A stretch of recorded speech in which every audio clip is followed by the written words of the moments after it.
Y la noche es un espacio también donde me encontré por primera vez con la literatura de Jorge Bocanera. No fue a través de los libros, sino a través de las canciones, ¿viste? Las canciones son esos artefactos mágicos, esos artificios mágicos que llevan las palabras y las hacen más accesibles para cuando estamos en una etapa de la vida donde los libros todavía no nos visitan, o cuando aún no teníamos biblioteca en la casa, o aquellos que no tuvimos biblioteca de chico en la casa. Ahora uno, primero aquello, ¿viste? Deseaba tener una biblioteca en mi casa y ahora, bueno, mi casa se ha convertido en una biblioteca. Ahora hay un exceso de libros, pero cuando había pocos, las canciones traían poesía, traían palabras y algunas canciones me trajeron las primeras palabras del maestro, mi querido amigo Jorge Bocanera, bahiense. ¿Cómo le va Jorge que dice lo voy a tutear para después pasar a pedirle permiso y decirle Héctor Miguel, ¿cómo te te puedo va? tutear Jorge? ¿Cómo está Pero Jorge? claro, nos tuteábamos ya, ¿no? Hace rato. De toda la vida, pero como hace un año o dos que no hablamos, Pero no importa. yo no sé si vos no has perdido la costumbre de tutear a tus amigos. Jorge, ¿cómo No, no, estás? no, por supuesto que nos voceamos. Estoy muy bien, bueno, contento de estar dialogando con vos acá en tu programa, con tus oyentes. Siempre es muy grato. Para nosotros también, querido Jorge, vos sabés que tu obra, tu literatura y tu amistad para nosotros siempre es muy importante. Jorge, contanos, antes de ir a otros asuntos, vamos a empezar por el final, que es el presente. ¿En qué andás en estos días? Bueno, acabo de empezar un curso que doy todos los años en la UNSAM, en la Universidad de San Martín, que es sobre poesía latinoamericana, siempre buscándole un ángulo que la haga interesante y que permita un barrido por épocas, por distintos lugares. Así hemos visto la poesía de la vanguardia de los años 20, la poesía de la negritud y la poesía afroantillana, la poesía atlántica de Nicaragua, toda esa costa de América Central, los Calypsonian. Buscamos sobre todo lo que es menos conocido, y ahora empezamos un curso que el título es La poesía y el viaje, así que hay una vinculación entre escritura y viaje, y agarramos el viaje de Lorca a Nueva York, y siempre con un resultado de algún libro importante, ¿no? De Antonín Artaud en la Sierra Tarahumara de México, etcétera. Así que, bueno, por lo pronto noté que la gente se entusiasmó y ya hay debate y todo eso que me gusta a mí, que sea una clase dialogada.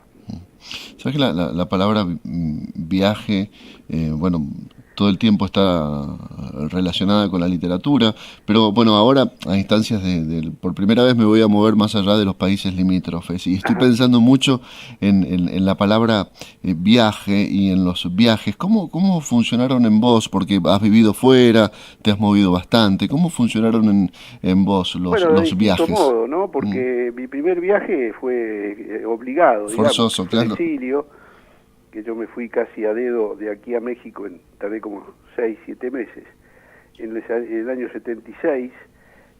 Bueno, me permitió eso que permiten los viajes, que es descubrir lo diferente, conocerse también, ¿no? El sí mismo, indagarse, verse otro en la mirada de la gente donde uno llegaba, de ser extranjero. Es interesante todo lo que se descubre en un viaje, de uno mismo y de lo que uno va descubriendo. Y después viajes, bueno, por mi cuenta, hacia lugares que me gustaban. De ahí salió de los bosques húmedos de Costa Rica, salió el libro Palma Real, que ahora se está publicando en Costa Rica en una edición con fotos. Y bueno, y distintas cosas que se me fueron pegando en estos viajes, ¿no? Por distintos países, así que cada viaje sedimenta algo y bueno, es una apertura, ¿no? Siempre es acciones y es una aventura, y estamos hablando del viaje no como turista, ¿no? Porque el turista Claro. va con todo ya programado, guiado, y a veces le da más importancia que al lugar, a la foto del lugar. Claro. Sí, sí, sí. Generalmente se pierde más tiempo sacando fotografías que viviendo. Pensaba en esto, Jorge. Vos dijiste, bueno, que tu primer viaje grande fue obligado, fue por el exilio. Bueno, hace poco me puse a leer sobre el exilio, el ostracismo. Ajá. Para los griegos era un castigo peor que el de la muerte, ¿no? El Y ostracismo. claro, porque te quitan tu historia, te Sí. quitan tu familia, te quitan la identidad donde estás apoyado, y una serie de cosas que no sabíamos que teníamos cerca, Ujú. y que es una apoyatura muy grande, y de pronto estás en un lugar donde nadie te conoce, nadie conoce tu historia. Es un cambio, una dislocadura, como dijo una vez la escritora Turuna Mercado, una división muy grande. Yo siempre repito la frase de un sociólogo, Gómez Mango, Sí. que dijo que el exilio es la pérdida de la infancia de las cosas y de las cosas de la infancia. Bueno, y ahí tenemos, creo que el Martín Fierro habla del exilio, tenemos el Cid Campeador, que ya era un desaforado, Mm. que queda afuera, y tantos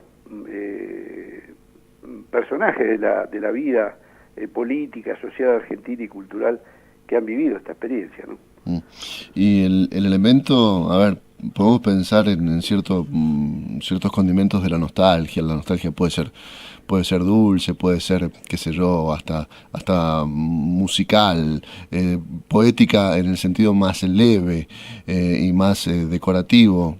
Pero la nostalgia, la angustia de no poder volver a tu lugar, debe Sí, ser sí, terrible. sí, claro, eso es terrible. En mi caso yo era, digamos, yo estaba, por ejemplo, fundé una cooperativa editorial con David Viñas, con escritores como Humberto Costantini, Alberto Adelas, Pedro Gambide, todos tenían cerca de 50 años, pasaban los 50, y yo era más chico, yo tenía 20 y pico. Y claro, es una desgracia el exilio, pero a esa edad yo estaba en formación, eso yo creo que el hecho de no saber dónde iban a terminar, si iban a morir ahí, o cómo, me parece que era más fuerte para ellos. De todos modos, el exilio es un tema pendiente, es un tema que a veces se toma en solfa, y bueno, ha habido compañeros ahí que se suicidaron. El tema de la nostalgia es como decís vos, ¿no? Puede pasar de una cosa así, de una melancolía suave, a una cosa terrible, a una desesperación terrible, ¿no? Mm. Bueno, así que Sí. son cuestiones personales, y lo mismo en la escritura. Mm. Hay muchos, Juan Gelman 5 años sin escribir, otros también, hasta que otros escribieron más. No hay, a veces está esa pregunta, ¿no? Si escribieron en el exilio, ¿no? Y bueno, veo que son cuestiones de cada uno, a cada uno le fue distinto, pero hubo gente que se bloqueó mucho y pasó mucho tiempo sin escribir, por ejemplo, ¿no? Mm. Sabes que yo recuerdo las palabras de mi abuela andaluza. Mi familia perdieron la guerra en España y se vinieron. Ajá. En el 51, aguantaron un tiempo largo allá, 13, 14 años, y se Mira. vinieron. Y una vez me dijo, yo no entendía muy bien de qué se trataba, y ahora que charlando con vos lo recuerdo, me dijo: cuando te vas como te vas de la tierra, de tu tierra, nunca más sos feliz. A mí me pareció demasiado dramático, ¿no? Demasiado, demasiado andaluz, pero tal vez en esos casos ciertos rasgos, cierta textura de la felicidad, como eso que decías, ¿no? De la infancia, perder las cosas de la infancia de las cosas y las cosas de la infancia. Bueno, eso que dice la gente del interior cuando viene a Buenos Aires, no me hallo, ¿no? Claro. Es muy cierto eso, no encontrar tu lugar, ¿no? Porque no es solamente, a veces la gente te dice, che, ¿cómo está en tal país? Y yo pienso, se quiere ir porque se cree que va a ser una diferencia económica, como si lo económico fuera lo único que hubiera en ese país. Y vos tenés que hacerte a la idea de que tenés que adecuarte a muchas cosas, de una comida diferente, de un idioma diferente, a ser el extranjero, a muchas cosas. Y bueno, mucha gente no es fácil. No es fácil, ¿no? Se Jorge, entregan también las familias. Sí, y sí. fíjate, hay futbolistas que van con contratos fabulosos y se vuelven porque no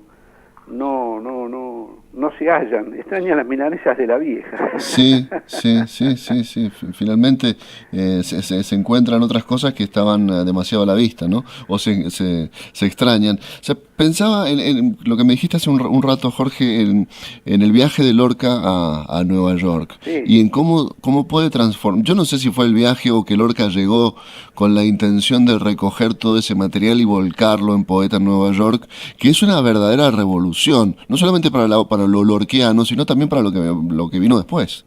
sí, por supuesto. Aparte Mm. es un libro que le estuvo escribiendo 10 años, ¿no?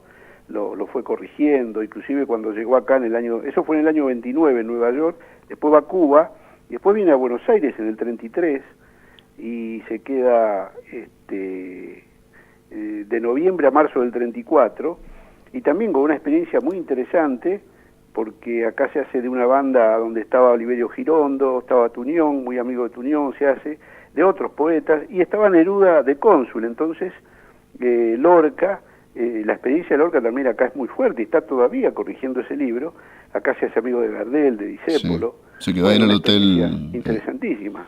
Sí, sí, se quedó en un hotel en la Avenida de Mayo, 6 meses, que está su habitación ahí todavía el hotel. Claro, en el Hotel Castelar. Sí. Sí, y en ese tiempo también, bueno, se hizo una escapada a Uruguay, que también fue muy importante para él, ¿no? Mm.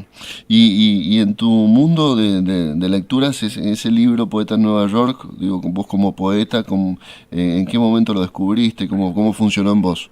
No me acuerdo cuándo lo descubrí, Ujú. debe haber sido en los 70, pero lo fui leyendo de a poco, porque es un libro difícil, Sí, carga con un montón de rótulos que después uno se lo va sacando, ¿no? De surrealista, de esto, del otro. Uno después ve que lo corrigió 10 años, se publicó póstumo y no tenía nada que ver con la escritura automática, y alude a cuestiones reales que estaban pasando en Estados Unidos, el crack del 29, mm, problemas raciales en Harlem, etcétera. sí, sí, sí. Bueno, era un tipo con la conciencia muy alerta, muy ligado a lo popular también, ¿no? Acá le gustaba el tango lufardo, le gustaba mucho el tango de Marino, el Ciruja, Ah, mira vos. como con bronca y junando. Sí, que a mí me llama la atención porque tiene un verso que lo define a él, que dice, me lleva al presentimiento, o lo lleva al presentimiento. Y él era un poeta llevado por el presentimiento, ¿no? Sí, se dice Y eso, hoy ¿no? se Que cumple era... justamente años de su fusilamiento. Me decís que hoy se cumple. Sí, sí, Mirá, bueno. así que, Ay, me he erizado un poco. sí, sí, bueno, Eh, fue en el 36, sí, sí, sí, sí, 100 sí, años, sí, sí. 80 años. Claro, sí, sí, claro, exacto. Así que se están haciendo actos en muchas partes en el mundo, porque yo estuve allá en un homenaje donde se supone que lo fusilaron, y bueno, se leyeron listas de gente, hay cientos y cientos de fusilados, ahí no creo que encuentren el cuerpo, ¿no? En eso están ahora en un juicio que creo que está implicada la jueza de acá, Servini de Cubría. Todavía están buscando a Lorca, ¿no? Sí, Un sí, asesinato terrible sí, sí, de sí. un hombre lúcido y bueno, pero que impugnaba mucho esa España atrasada, militarizada, con esa iglesia tan retrógrada y con esa vida un poco de la Edad Media, feudal casi. Mm. Entonces él con sus obras y con sus actitudes, bueno, los ponía muy al descubierto. Mm. Aquí estoy viendo mientras me hablaba justamente, mira, un tipo completamente desinformado yo hoy, 80 años Sí, del fusilamiento de Federico García Lorca, así sí, es que sí. bueno, no por casualidad hemos entrado en estos temas. Jorge, la poesía no es un artículo de lujo, afortunadamente, pero en cuanto a lo económico, a eso me refiero, pero sí necesita, creo, cierto brillo en la sensibilidad, cierto trabajo, un poco de doblar el lomo para poder disfrutarla. Parece hoy mucho más difícil que antes, ¿no? El Sí, poder encontrar gente que disfrute de la poesía. Se leen novelas, se leen cuentos, obviamente la narrativa triunfa. no sé tampoco si le entra mucho a la buena narrativa a la gente. Mm, La gente no está alejada de la poesía, yo creo que la gente está alejada de sí misma, se ha alejado de lo humano, de su propia carnadura en ese sentido, de sus sentires, está más autista, y bueno, obviamente que no solo está alejada de la poesía, está alejada de de un modo de vincular las cosas, de vivirlas, de sentirlas, de elegirlas. Sí, ciertamente. Jorge, yo te agradezco este contacto y bueno, espero que nos crucemos pronto. Yo no sé si tenés pensado viajar para Mendoza, pero Sí. si ya estás en Buenos Aires Sí, nuevamente... tengo un seminario que voy a dar ahora en septiembre. No me digas cuando yo no esté, decime qué día. 12, 13 y 14. Bueno, sí, voy a estar entonces. ¿Dónde viajás? A España, me voy a Fuente Vaqueros. Ah, bueno. Hablando de Lorca, ¿viste? Ah, bueno. Bueno, porque mi padre vivía ahí muy cerca. Así bueno. que... Bueno, Lorca nació en un pueblo que se llamaba Asquerosa. ¿Sabías? Sí, no sabía. Acuarosa, sí, era Asquerosa. Ah, mira vos. Después le pusieron Acuarosa. Y después, bueno, ya Fuente Vaqueros lo abarcó todo. Sí. Y voy a dar un curso 12, 13 y 14 en la ya paso el chivo entonces. Sí, porfa. Sí. El de 16 a 18 horas en el marco de la Feria del Libro. Bueno, buenísimo, buena noticia. Vas a Así estar... que espero que nos veamos, mandame alguna, vos tenés el mail, Sí. mandame alguna seña de cómo te ubico. ¿Estás usando teléfono o no? ¿Tenés teléfono celular o no? No, lo uso poco. Mejor. Uso el mail, que es mi nombre, jorgebocanera@gmail.com. Bueno, simple. dale. Ahí está, y nos ponemos al tanto y le decimos también a los oyentes que por ahí te pueden contactar ahí. ¿Cómo no? Jorge Bocanera. Un saludo, Oscar. Sí. Te mando un abrazo grande, como siempre, es muy grato conversar con vos. Bueno, estamos cumpliendo 24 años con el programa, con Oscar. Pero bueno, qué bueno. Éramos más jóvenes todavía. Los felicito, siempre me gustó mucho los programas que hacen ustedes, la sensibilidad que tienen, los temas que tocan. Vos sabés que acá le hemos dado manija también. Sí. Porque es sincero lo que te digo. Bueno, muchísimas gracias. Che, quédate un poquito antes de despedirnos. Pues sabes que hace mucho tiempo, y creo que te lo he hecho escuchar, nos acompaña un separador artístico en los programas, que es un poema tuyo. Quédate a escucharlo, mirá. No bueno, gracias. Un abrazo. Ella hace un striptease para mí solo. Ella hace un striptease para mí. Autumn in New York, it spells the thrill of first nighting. Ella hace un striptease. Lovers that bless the dark on benches in Central Park. Greet autumn in New York. Ella saca la lengua, que es la punta del iceberg.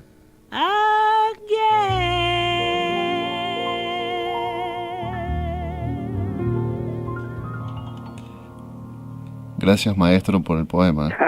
Uy, que le agradecido soy yo. Está buenísimo. Sí, me quedé viendo el striptease. ¿Viste? Nos lo vamos a ahorrar, Jorge. Te mando un abrazo enorme, viejo. Otro. Bueno, el gran poeta argentino Jorge Bocanera, que viene allá por el 13 de septiembre, estará justamente el 13 de septiembre, estamos en la Feria del Libro con Marcelo Sánchez, martes 13 de septiembre. Así que bueno, hoy, mire cómo viene la cosa. ¿Querés que me ponga sensible? El universo está... Vamos a escuchar un tango, dale. Con bronca y junado, le remodeó con costado, sus pasos el caminado, derecho para el arrabal, nos lleva el presentimiento de que en aquel potrerito no existe ya el bulincito, era su único ideal. Recordaba aquellas horas de garufa, cuando minga de laguno se pasaba, metapunga, sacodillo, escolaseaba, y a los burros se ligaba un metejón. Cuando no era tan junado por los tiros, la lanceaba sin tener el manchamiento, y una mina le sacaba todo el vento y jugó con su pasión. era un mosaico diquero que jugaba de quemera, hija de una curandera, mechera de profesión, pero vivía en grupita de un café a la viralita y le pasaba la guita que le sacaba el matón. Frente a frente dando muestras de coraje, los dos guapos se trenzaron en el bajo y el ciruja que era listo para el tajo al cafiolo le cobró caro su amor. Libre ya de la gallona y sin la mina, campañando un cacho de sol en la vereda, piensa un rato en el amor de la gemera y solloza en su dolor.